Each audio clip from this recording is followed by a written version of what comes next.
what it takes.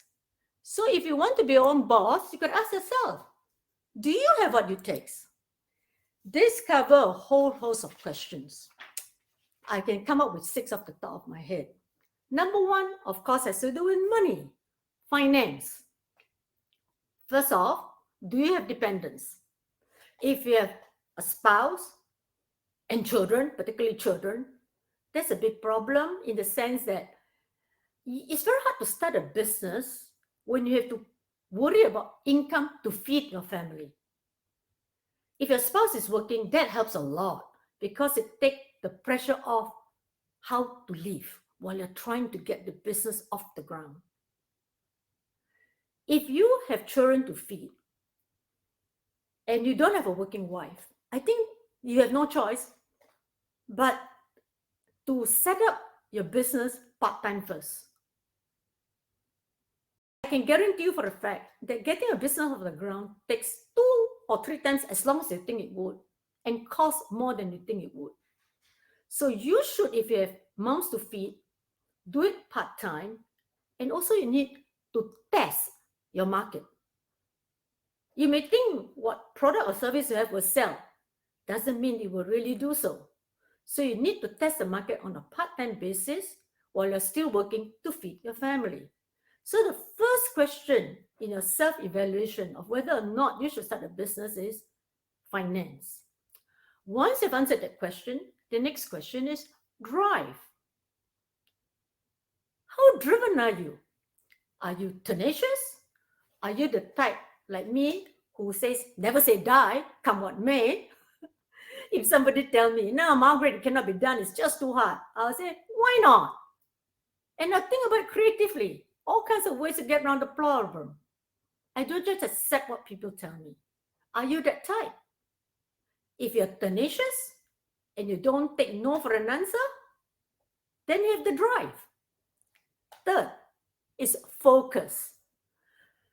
A lot of people get excited about stuff, but can they really focus?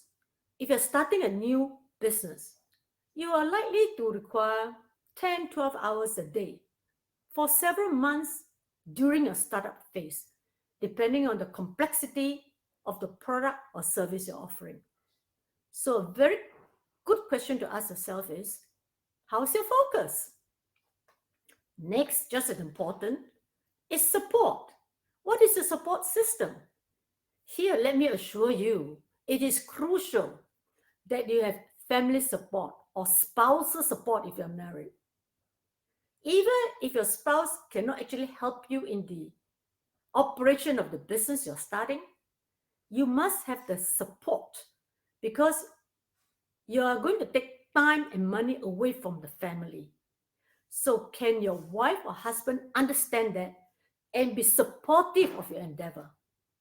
If you don't have the support, that's a very big hurdle to overcome. I'm not saying it's impossible. I'm just saying it's a very, very tough hurdle. It's one thing to have a passive spouse. It's another to have a spouse that keep needling you that you shouldn't have tried this in the first place. So you got to ask yourself that honest question. The fifth question is, how's your energy level? Are you generally in good health? If you don't have high energy level, if you get tired kind of easily, running your own business is not for you because you're going to work much more hours than 9 to 5. That's an absolute guarantee. So unless you got high energy level, this may not work for you. And last but not least, what is your ability to bounce back from setbacks? I guarantee you, you will suffer setbacks. Some you never expected, but you can guarantee yourself there'll be setbacks.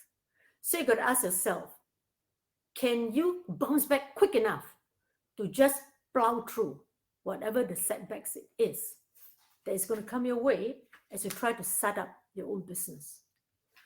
Okay, now that you've gone through the self-assessment of 6 questions, let's say you score well on at least 4 or 5 of them, and you want to give it a try. Well and good. Next question. Question 3.